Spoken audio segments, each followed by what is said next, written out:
وہ تفصیلات سامنے لاؤں گا جو اب تک نہیں لایا۔ سلیم صافی کی ٹرولنگ، پی ٹی آئی رہنماؤں کو آئینہ دکھا دیا۔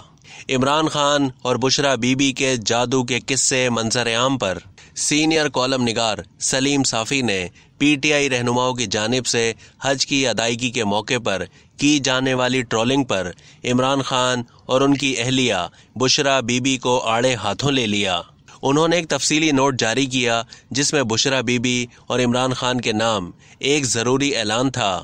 سلیم صافی نے کہا کہ پہلے بھی بشرا بی بی اور عمران خان کے کہنے پر سوشل میڈیا کے ذریعے میری کردار کشی ہوتی رہی اور میری ماں تک کو گالیاں پڑوائی گئیں، لیکن میں اپنی روایات کی وجہ سے صبر سے کام لیتا رہا۔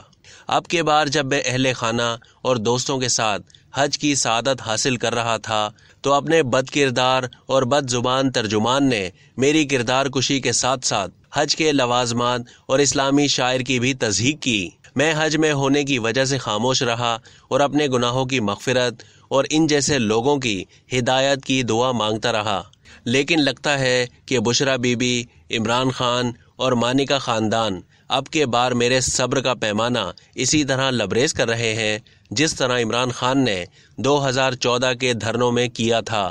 میں ناموں کا یہ ترتیب اس لیے استعمال کر رہا ہوں کہ مجھے علم ہے کہ عمران کو بشرا بی بی اور پھر ان بد کردار اور بد زبان لوگوں کو وہ دونوں مل کر لائن دیتے ہیں۔ اب کے بار بشرا بی بی اور عمران خان نے ان کے ذریعے ٹویٹر پر میری جو کردار کشی کی ہے اس میں حج سے متعلق اسلامی شاعر کی بھی توہین کی ہے، اور اگر میں چاہتا تو اسے عمران خان کی طرح مذہبی ٹچ دے کر استعمال کر سکتا تھا، ایک کارڈ کے طور پر استعمال کر سکتا تھا، لیکن میں اس دن سے اللہ کی پناہ مانگتا ہوں کہ دینی ٹچ دے کر عمران خان یا بشرا بی بی کی طرح دین کو سیاسی اور صحافتی مقاصد کے لیے استعمال کروں۔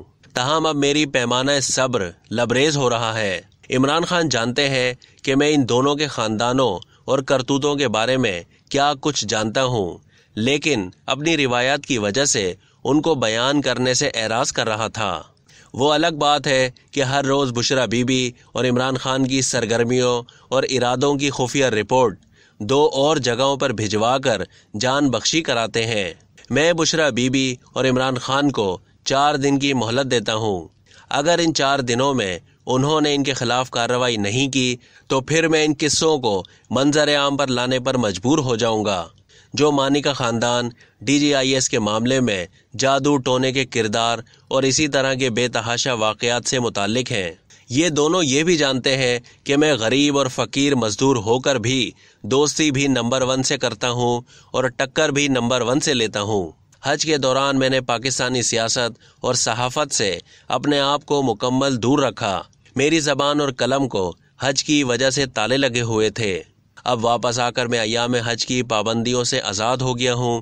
اب اگر 4 دنوں میں انہوں نے اس بد کردار اور بد زبان کے خلاف کارروائی نہیں کی تو پھر مجبوراً میں بھی اپنی روایات توڑنے پر مجبور ہو جاؤں گا، اور 4 دن بعد میں بھی وہ تفصیلات بیان کرنا شروع کر دوں گا جو میں ابھی تک صبر سے کام لے کر مشرقی اقدار کا پاس رکھ کر بیان نہیں کر سکتا تھا۔